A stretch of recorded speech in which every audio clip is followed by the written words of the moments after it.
जय श्री सीताराम, जय श्री राधे श्याम। कल हमने पढ़ा था लास्ट यहाँ तक। जय श्री सीताराम, जय श्री राधे श्याम। लास्ट टाइम हमने पढ़ा था यहाँ तक। मेरी कुमाता केकई समेत मुझे छोड़कर कहिए, और कौन कहेगा कि यह काम अच्छा किया गया।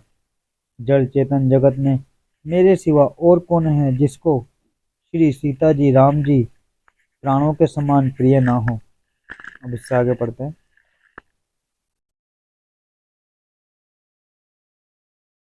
जो परम हानि है उसी में सबको बड़ा लाभ दिख रहा है। मेरा बुरा दिन है, किसी का दोष नहीं। आप सब जो कुछ कहते हैं सो सब उचित ही है, क्योंकि आप लोग संशयशील और प्रेम के वश हैं। श्री रामचंद्र जी की माता बहुत ही सरल हृदय है और मेरी मुझ पर उनका विशेष प्रेम है, इसलिए मेरी दीनता देखकर वे स्वाभाविक ही स्नेहवश ही ऐसा कह रही हैं।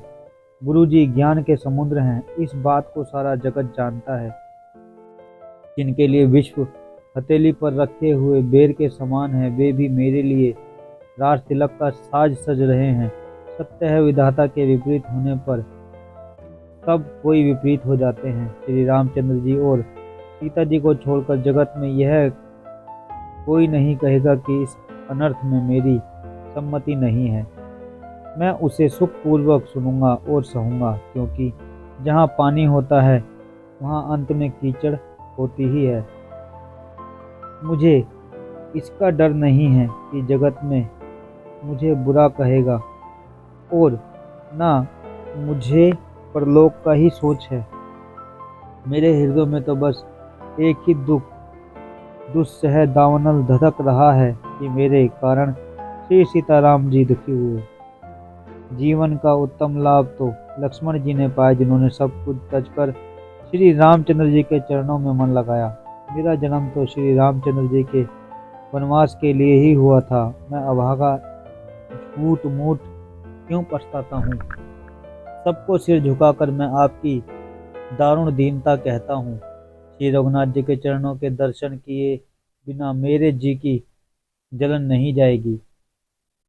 मुझे दूसरा कोई उपाय नहीं सूझता। श्री रामचंद्र जी के बिना मेरे हृदय की बात कौन जान सकता है। मन में एक ही आंख निश्चय पूर्वक यही है कि प्रातः काल मुझे प्रभु श्री रामचंद्र जी के पास चल दूंगा। यद्यपि मैं बुरा हूँ और अपराधी हूँ, और मेरे ही कारण यह सब उपद्रव हुआ है। यद्यपि श्री रामचंद्र जी मुझे शरण में सम्मुख आया हुआ देखकर सब अपराध क्षमा करके मुझ पर विशेष कृपा करेंगे। श्री रघुनाथ जी शील संकोच अत्यंत सरल स्वभाव कृपा और स्नेह के घर हैं। श्री रामचंद्र जी ने कभी शत्रु का भी निश्चय नहीं किया। मैं यद्यपि टेढ़ा हूँ, पर हूँ तो उनका बच्चा और गुलाम ही। आप पंच सब लोग भी इसी में मेरा कल्याण मानकर सुंदर वाणी से आज्ञा और आशीर्वाद दीजिए, जिसमें मेरी विनती सुनकर और मुझे अपना दास जानकर श्री रामचंद्र जी राजधानी को लौट आए। यद्यपि मेरा जन्म कुमाता से हुआ है और मैं दुष्ट और सदा दोषयुक्त भी हूँ, तो भी मुझे श्री रामचंद्र जी का भरोसा है कि वे मुझे अपना जानकर त्यागेंगे नहीं।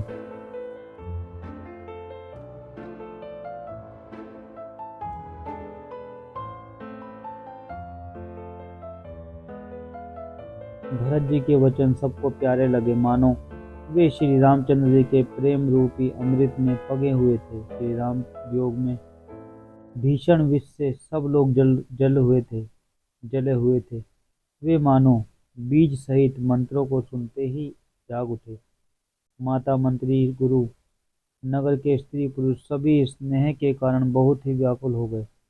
सब भरत जी को सराह सराह कर कहते हैं कि आपका शरीर श्री राम प्रेम की साक्षात मूर्ति ही है। हे तात, आप ऐसा क्यों ना कहें। श्री रामचंद्र जी को आप प्राणों के समान प्यारे हैं।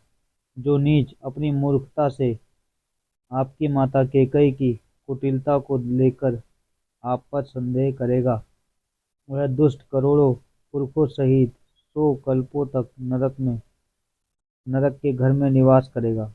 सांप के पाप और अवगुणों को मणि नहीं ग्रहण करती, बल्कि वह विष को हर लेती है और दुख तथा दरिद्र को भस्म कर देती है। हे भरत जी, वन को अवश्य चलिए जहाँ श्री रामचंद्र जी हैं। आपने बहुत अच्छी सलाह विचारी। शोक समुद्र में डूबते हुए अपने सब लोगों को आपने बड़ा सहारा दिया है। सबके मन में कम आनंद नहीं हुआ, अर्थात बहुत ही आनंद हुआ। मानो मेघों की गर्जना सुनकर चातक और मोर आनंदित हो रहे हों। दूसरे दिन प्रातःकाल चलने का सुंदर निर्णय देखकर भरत जी सभी को प्राण प्रिय हो गए। मुनि वशिष्ठ जी की वंदना करके और भरत जी को सिर नवाकर सब लोग विदा लेकर अपने घर को चले। जगत में भरत का जीवन धन्य है, इस प्रकार कहते हुए वे उनके शील और स्नेह की सराहना करते हैं।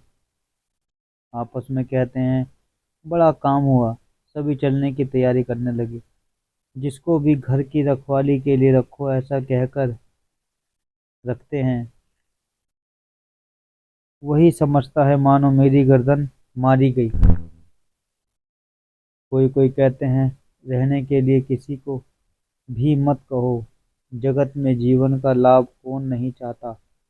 वह संपत्ति, घर, सुख, पुत्र, माता पिता, भाई जल जाए जो श्री रामचंद्र जी के चरणों के सम्मुख होने में हंसते हुए प्रसन्नता पूर्वक सहायता ना करे। घर घर लोग अनेकों प्रकार की सवारियां सजा रहे हैं। हृदय में बड़ा हर्ष हो रहा है और सवेरे चलना है। भरत जी ने घर जाकर विचार किया कि नगर, घोड़े, हाथी, महल, खजाना आदि सारी संपत्ति श्री रघुनाथ जी की है। यदि उसकी रक्षा की व्यवस्था किए बिना उसे ऐसे छोड़कर चल दूं, तो परिणाम में मेरी भलाई नहीं है, क्योंकि स्वामी का द्रोह सब पापों में शिरोमणि है। सेवक वही है जो स्वामी का हित करे, चाहे कोई करोड़ों दोष क्यों न दे। भरत जी ने ऐसा विचार कर ऐसे विश्वास पात्र सेवकों को बुलाया जो कभी स्वप्न में भी अपने धर्म से नहीं डिगे। आज हम यहाँ तक पढ़ेंगे, कल पढ़ेंगे आगे। जय श्री सीताराम।